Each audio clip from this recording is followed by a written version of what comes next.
Hello everyone, if you remember last time we were in Syberia, we just arrived in Barrockstadt station. So, let's go. Where are we, Oscar? At the halls of residence of Barrockstadt University.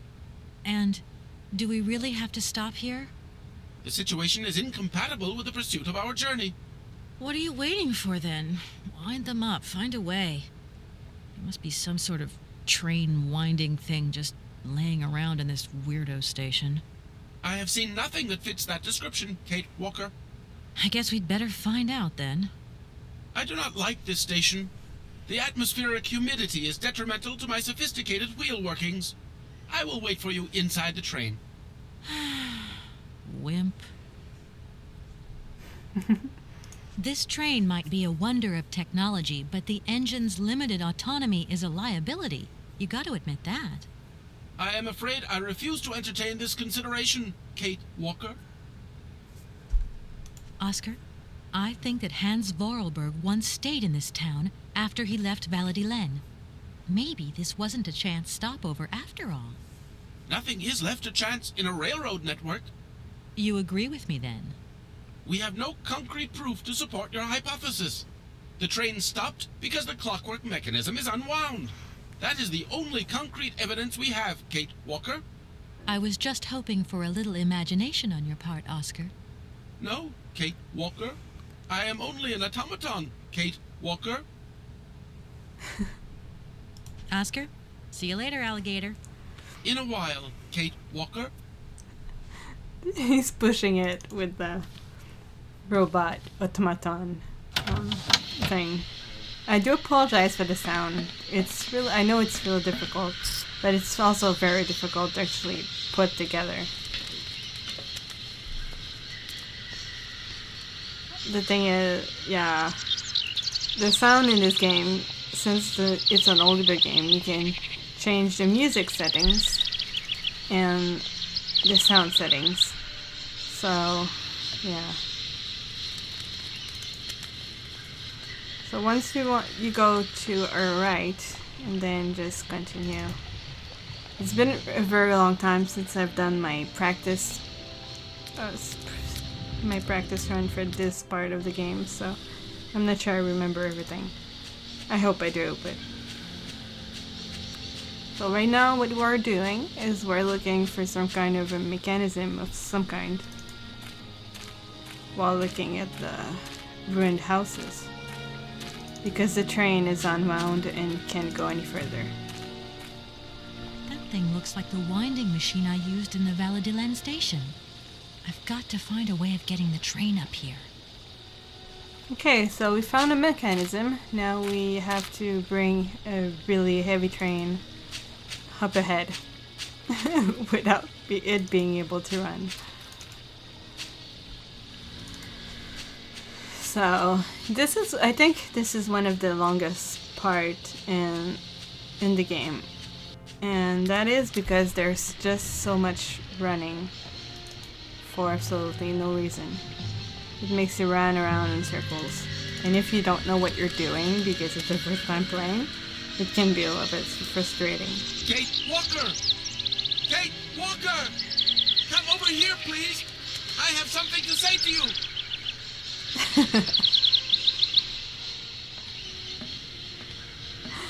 Okay then. So once we found this, we came back. Well, now we have to go back to Oscar.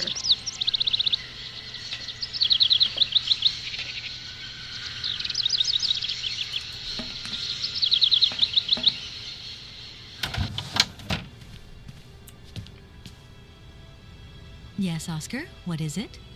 A message has arrived for you. A message? You have been summoned to see the rectors. They are the highest authority at the university. They want to talk to you. Talk to me? Yes, to the person responsible for the train. So, I'm in charge now, sure, okay. But why would these gentlemen want to see me at all? They do not say why, just that it's very important. Okay then. Now let's go back outside. And instead of going left, we're going right.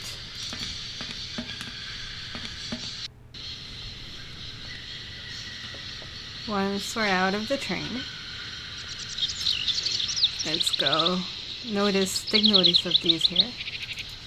But for now, we don't need them. Let's go on the bridge. Up the bridge.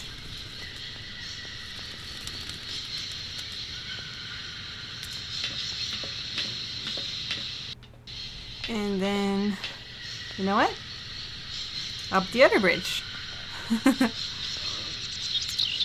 This part is actually pretty big. On top of having a lot of places to run over, they make you run around in circles. Even if you know what you're doing, so...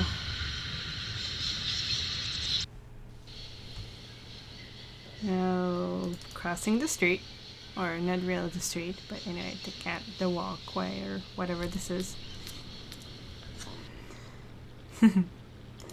And over here, if you feel like it, you can have some delightful conversation with Hello. Hey, baby, you party? You sure looking mighty fine. Love those big round eyes. Just who do you think you are? Hey, spunky. I like that in a lady. Okay, I'm hooked. Come on, Zol. I'll let you buy me that coffee. I don't remember ever asking. Hey, don't play hard to get. I know you like it big time. Listen, kid. Go back home and play with your toy cars and forget you ever saw me. Delightful conversation, isn't it? I don't know if anyone talks like this anymore. I sure hope not.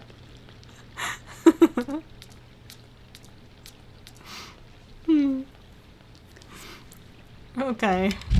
Oh, into the university. And from here you want to go on the left. Notice there's a lot of things around.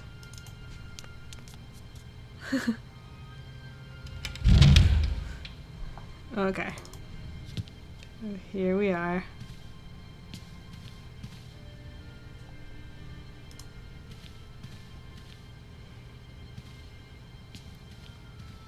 Good day to you, gentlemen. Tell me, young lady, to what do we owe this pleasure? Please do be brief. We do not have very much time on our hands. As rectors of this university, we have serious matters to attend to, and our time is precious. I have heard you wish to meet the owner of the train that is currently in your station. May I know the reason for your summons? We are surprised that your train has not yet left, miss. The situation is most regrettable. The rules do clearly state that trains are meant to come and go and not remain stationary at a platform. Trains should first stop, then subsequently leave. That is the rule. We agree then, dear colleagues, that what we're dealing with is deviant behavior. This matter really is cause for concern. It's a clockwork train, you see? So it needs winding up again. Unfortunately, there is no equipment in the station to do this. A clockwork train? That's strange. How very quaint. You mean it's some sort of mechanical toy? You are causing a hindrance to us, miss. I am very hopeful that I will find what I need along the wall. The wall? Miss, that really is not a suitable place for you to go. Especially for a young lady. You see, miss, we freely admit that every day we praise the existence of that particular edifice. We owe the integrity of our dear university and the fine education it provides to the wall. It protects us from harm and invasion from the unknown. May God protect us from what is beyond those ramparts, miss. Please believe me. I don't have any choice. I must continue my journey. Such a decision is a correct one since it's in line with regulations. Thus, your train will indeed be able to leave. And consequently cease to obstruct our station. Okay, then what have we learned?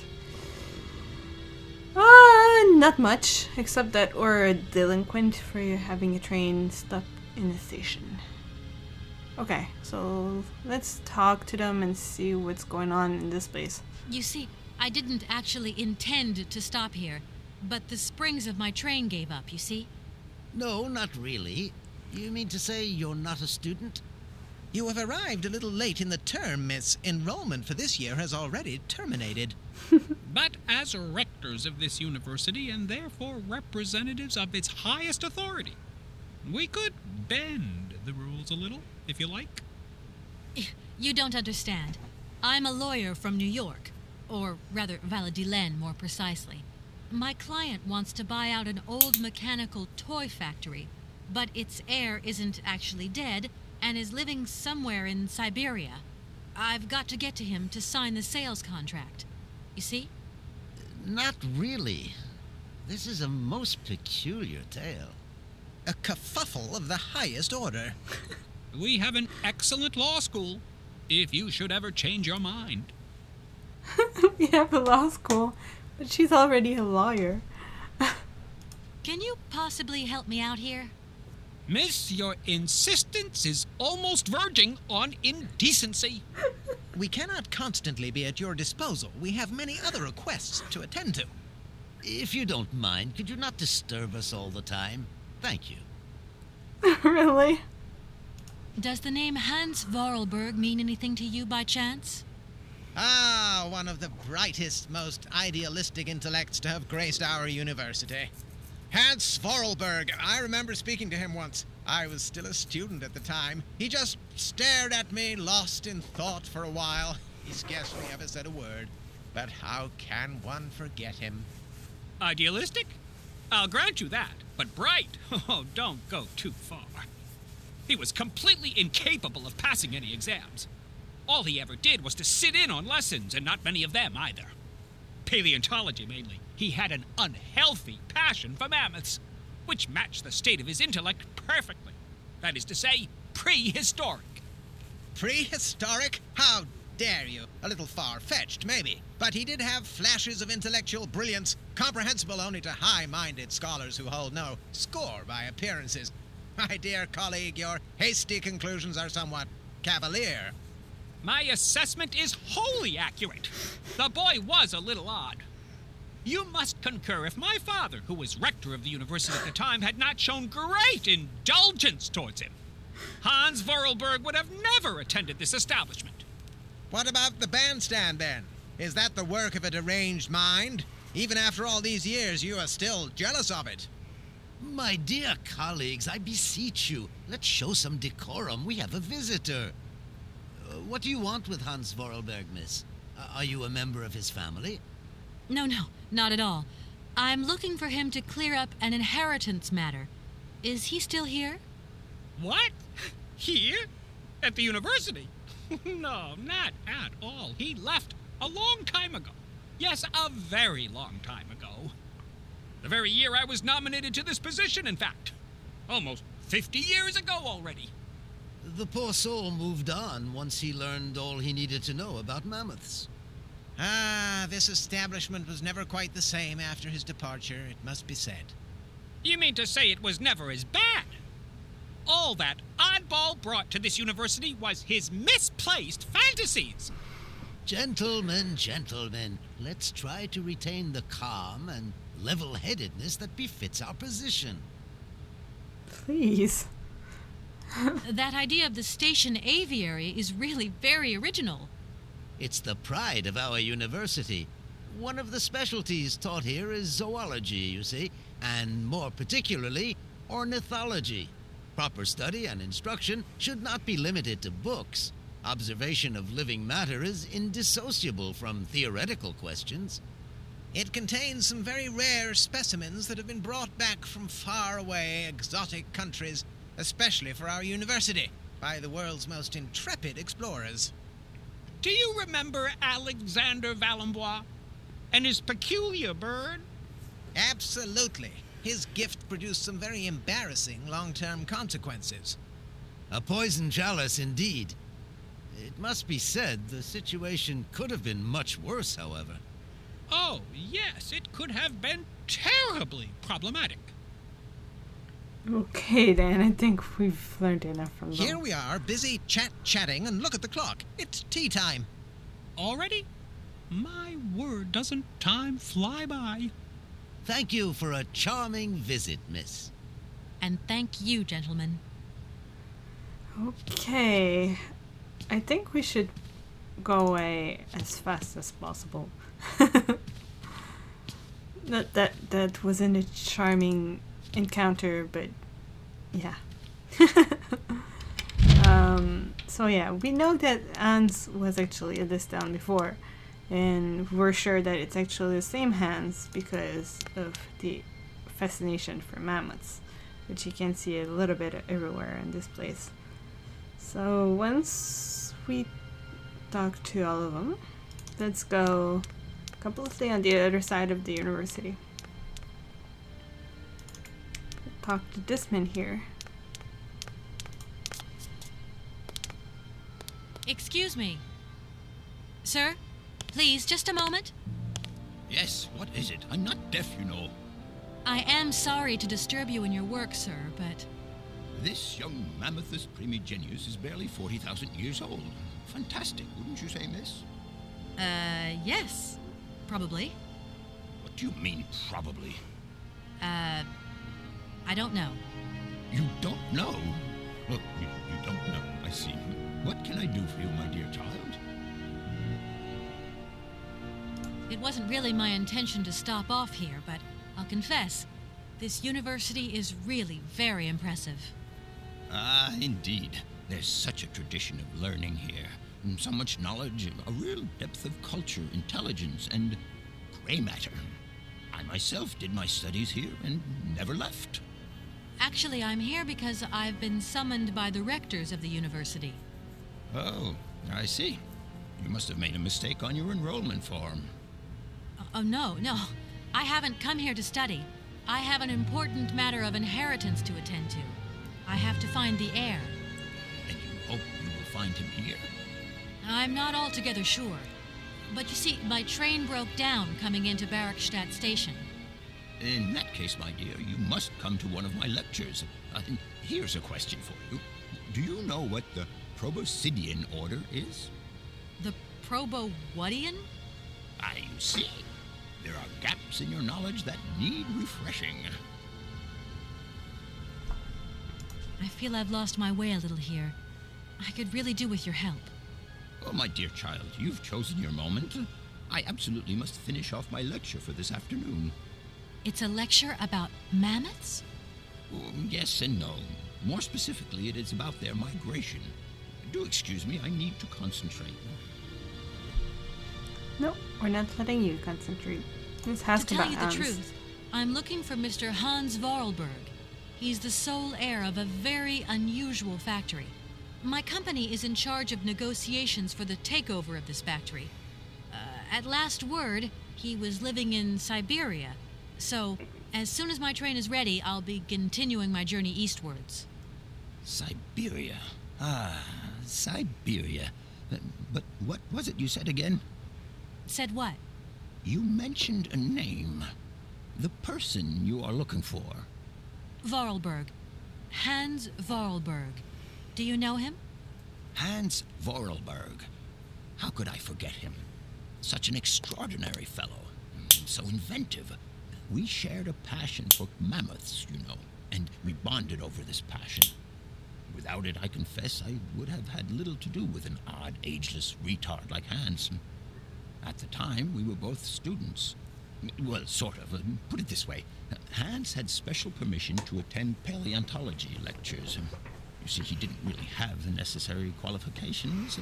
In exchange, Hans did a few odd jobs around the university. Your Hans Vorarlberg sounds uncannily like the one I'm looking for. I'm not sure, my dear. Hans was above all questions of money and business. Just to imagine him running a factory, perish the thought. Can you tell me a little bit more about him? He was always a mystery to me. He never said very much, never quite seemed to grasp what you said to him. He expressed himself instead through his incredible mechanical contraptions. His inventions, I admit, have been much appreciated by the university. The few times we really did talk, it was about his strange interest for mammoths and a doll. Some sort of doll that obsessed him. A doll, you say? Yes, he kept talking about it. One day he described it to me. A sort of children's toy.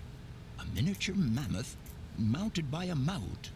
It appears he found it in a cave not far from his home. The event all sounds very dramatic. His account was slightly confused, but it awoke a great interest in me. What do you mean? To my knowledge, there was only one tribe who made figurines featuring a mout, and that tribe is the Yukols. They live in the farthest reaches of Syberia, and for them, the dolls constituted a sacred object, illustrating one of their central legends. How such a doll made the journey from the frozen Siberian north to a cave in the French Alps is a mystery to me. Even today, it is beyond my comprehension. Have you considered that Hans Vorarlberg was maybe making it up? You said yourself he didn't seem to have all his mental facilities intact. No, that's impossible. Hans couldn't invent a story like that. The doll is a sacred part of the Syberia legend. He described it to me in exact detail. Syberia itself is a chimera that paleontologists of the world are very fond of pursuing. My train stopped in a peculiar aviary. It's very odd. A lot of bird species seem to seek harbor there. Ornithology is far from being my favorite subject, but I must concede that the station is the pride of the university. It was initially intended for teaching purposes, but then birds started arriving from all around the world. It seems that there are still rare species breeding there and flourishing. Are there? Can you give me an example? I have been told about a kind of bird with peculiar habits. Let's see now, the Amazon cuckoo. That's right. But, I'm so foolish. I can't remember what was so special about it. Just that its behavior is very peculiar. The Amazon? Where's the Amazon? What is the Amazon? I'm sorry, my dear, but one cannot learn everything in a lifetime. Specialization is the key to real knowledge. Why don't you pay a visit to our library? Thank you very much. I'll leave you in peace. I hope I haven't disturbed you too much. Sorry? No, not at all, my dear child. Sometimes I find that Kate talks a little bit too much about things that don't involve other people, but that's just me. So it said to go see the library, so that's what we're gonna do. So let's go, if we can, let's go upstairs here. If you don't know, Amazon is actually one of the games from Microids, which is actually related to Syberia. This is actually the wrong place. There's a guy sleeping there. Sorry, this is the lecture hall. That's not where we're going. Well, let's just go to the library real quick, and then we're gonna end today's walkthrough episode, or part, whichever you want to call it. So, this should be the library. If I remember correctly. Yeah. So, what we want to do, we want to go around and around still. This is a huge library. Okay. So let's climb the ladder.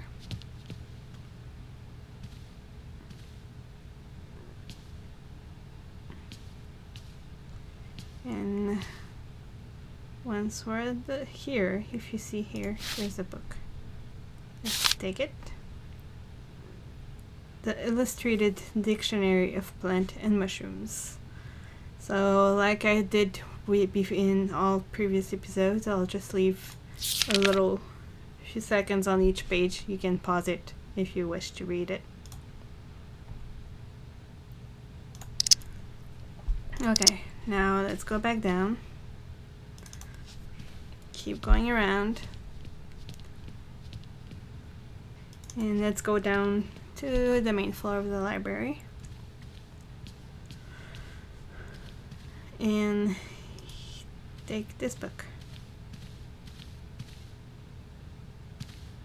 How you would know exactly what to pick up and what to look for, I'm not really sure. So, Emerzone. Memories of an Expedition. So, yeah, there's actually a game from this company, the same company, that is called Emerzone. I haven't actually played it, but I do own it, so I might actually do it later if I can get permission to do it. So this is about the cuckoo. And what's really important to see here, like here, see it's in dark. Basically what it says is that this bird eats those grapes, like the Sauvignon grapes, and they actually get drunk of it. They get drunk off of the grapes. So that's what this says. So since we had a lot of talking in this episode, I'll end it here because it took a long time, and we'll continue in the next one. So thank you for watching. I hope it unlocked whatever you needed and you couldn't find by yourself, or if you just watching it. Well, thank you for watching, and I'll see you in the next one. Bye bye.